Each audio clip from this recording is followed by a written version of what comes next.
What's up, guys? This is going to be the full card breakdown for UFC on ESPN Plus 27. Coming up this weekend, really early start time, guys, 2 a.m. We got Frankie Edgar taking on the Korean Zombie, as well as Volkan and Alexander Racik. So, some good fights and good matchmaking all throughout this card. It's the last card of the year.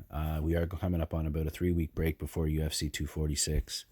The next fight will be Donald Cerrone and Conor McGregor. So, I will drop some early plays for that.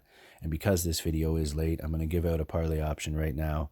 Nasrat Hakparast from 246, paired up with Kai Ho Kang, will get you close to plus money. I already did pull the trigger. It was at 2.03 when I did it, but this is still some decent odds. Also, another parlay that I'm looking at, and it's just for this card coming up this weekend. Omar Morales paired up with Sangwoo Choi. Now, like I said, we're going out with a bang one way or the other here, guys, for 2019. It will be my final cash out of the year. I do them quarterly, and we have been on a really good tear, 7 for 9 weeks. Big shout out to Austin Gowan as well as Daniel Donahue. Both of those guys have been killing it. Austin 8 for 9, and Daniel McDonough got his first loss last weekend since he started gambling recently. So I always like to hear you guys are doing well. It will continue into 2020, and it's a really good time to start following my bets, guys, because I will have cashed out, started fresh in 2020, and will be playing it strict again to build up that bankroll leading up to the first quarter of next year's cash out. So you guys will see how much I make quarterly and, of course, yearly, because I will be making these videos going forward. So, like I said, really good time to jump on now, guys. Everything's free, of course. There's a lot of paid services out there. I don't support that because you don't need it as far as I'm concerned. A lot of times they're just teaching you guys to stay away from parlays and straight bet, to be honest. But again, 2020 is going to be a good year. And we are, again, doing some risky bets for this card, guys. So if you have been following the strict strategy, I do recommend sticking to that because a lot of these lines are accurate, and I do take advantage of the lines that are off for the most part. But now that we got those parlays out of the way, let's talk about the straight bets for this card. First one's going to be Marc-Andre Barriault. This is definitely a risky bet, and the line is pretty accurate, right? Now, I got it at 1.8, and I do think that, that's an okay number. Jung Young Park has some quick hands, but I don't think that he's going to have the advantage in any way when it comes to grappling. If Barriault is able to get it to the ground, and he had been training at TriStar, I believe, leading up to his last fight, so got in some good wrestling training there, and I think if he uses that against Park, he can be successful. But not only that, he has the ability to mix it up because he does have kickboxing as well. So he could look to tire out Park and then, finish it on the feet as well. So I am going to go with Barriault for the win there, guys, and we'll be putting in a risky bet. I'm going to talk about the next risky one here, guys, because it is at the same price. Ryan Benoit, or Ryan Benoit, however you want to pronounce it. At 1.8, I put in a bet there, 1.2 units. To get a unit back out. I don't think there's going to be a lot of line movement there. It is a risky fight, or a risky bet. He's been away for 2 years, so that's always something to worry about. Now, he just recently had a baby. That can be really motivational for a fighter. We saw, how guys like Donald Cerrone went on a tear after that, so I'm sure he's going to be really motivated.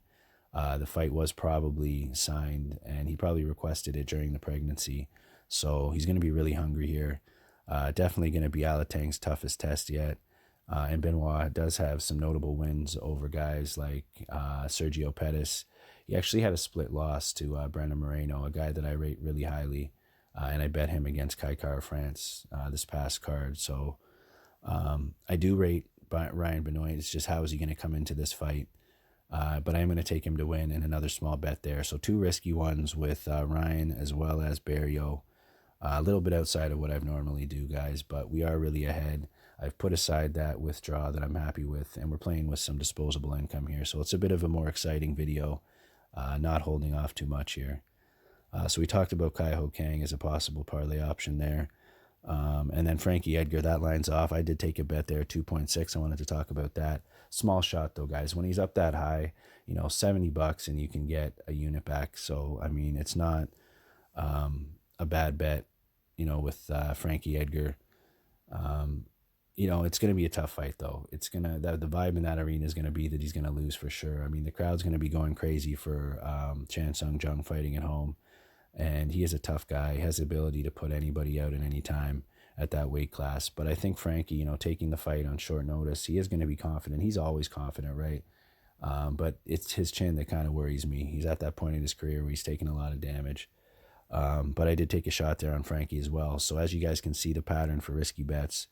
Now, hopefully the more confident, the parlays are the more confident picks, but even then there's a bit of risk in a couple of those because of some unknowns. Another fight I wanted to talk about, though, Amanda Lemos, Miranda Granger, up at 3.5. That was crazy. I didn't see that line. If you got Lemos up that high, congratulations. Even at 3.0, there was still value. I'm not interested where it's at right now, just because of the fact we haven't seen anything from Lemos recently. Same type of situation with her as we have with Ryan, where she's been out for 2 years. But she is a really good striker. If she didn't gas out in her fight against Leslie Smith, she probably would have been easily able to win that fight. But she did gas out so bad that she couldn't even keep her hands up, and the ref had to call the fight because she couldn't defend herself. So that's a huge red flag, as well as the fact that Granger has been active, right? 3 fights in the last year. She's going to be the bigger girl as well. 3 inches of reach and 3 inches of height. So I'm not interested in this fight, guys, as far as betting or even the prop for it to go the distance, because of the fact we've seen Lemos gas out that badly in the past. So I'm staying away from that one altogether. Cyril Gain and Bosser, same thing. I'm staying away. Now the line is way off at 6-1 for Bosser. I mean, with him as that much of a dog, it's wrong. But, I'm just staying away from it. I mean, I do like Gain to win. But if they tag each other early, they could get timid, and it could end up being a bit of a boring fight, to be honest, and go to decision. So I'll look at the prop for the fight to go the distance. I'm not even sure if it's up yet. No, so it's not there, I don't think. But, whatever the over is, if it's juicy, I mean, it might be a possible option. Now, I do recommend, guys, and I wanted to tell you guys on the last card, do the full card parlay, even if it's change, right? $5-10 or $2.50, whatever you can afford. The accumulator's huge on those, so do all your picks. Even if it hit once a year, you're lucky, right? But when it does, it's a good payday. So I always recommend, guys, doing those really big parlays. Lottery tickets is what I like to look at them as, because they can pay out, and when they do, it's a really good night. So what else haven't I talked about? Okay, Duho Choi and Charles Jourdain. I only watched one fight from each of these, but I wanted to put the video out. So I do think the line's off here. It's something I'm potentially looking at. You'll have to check the description for this one as well. I'm going to watch a couple more fights for each. But that is a pretty offline in my opinion. I'm surprised nobody's taken a shot yet, but I haven't myself. So I'm still looking into it. It's a potential one that I'm looking at. What else haven't I talked about? I think that's about it, guys. Barcelos and Nurmagomedov. I mean, the more tape you watch on this, just a bigger puzzle. It's an equal fight. I won't be taking a shot. I mean, if you got Nurmagomedov up at 2.5, I think there was probably value in that for sure. But where it sits right now, I'm not interested. Mike Rodriguez, no takedown defense, so not interested there. I think that he's probably going to lose to Daun Jung, but that's another one that was really hard for me to call. And outside of that, guys, I think we've pretty much covered it. If there's any fights that I didn't cover and you guys are interested in knowing who I'm going with, just let me know. I'm pretty sure I got it all.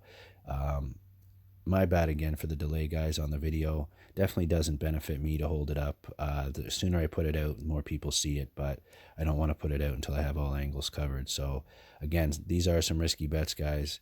Everything's going to get more strict again in 2019. I'll have my account reset and be looking to build up for that first withdraw. So jump on for 2020 if you haven't yet. You're looking to build that bankroll. And that's about it, guys. I appreciate you for watching. If you haven't subscribed yet, please do. And I'll see you on the next one.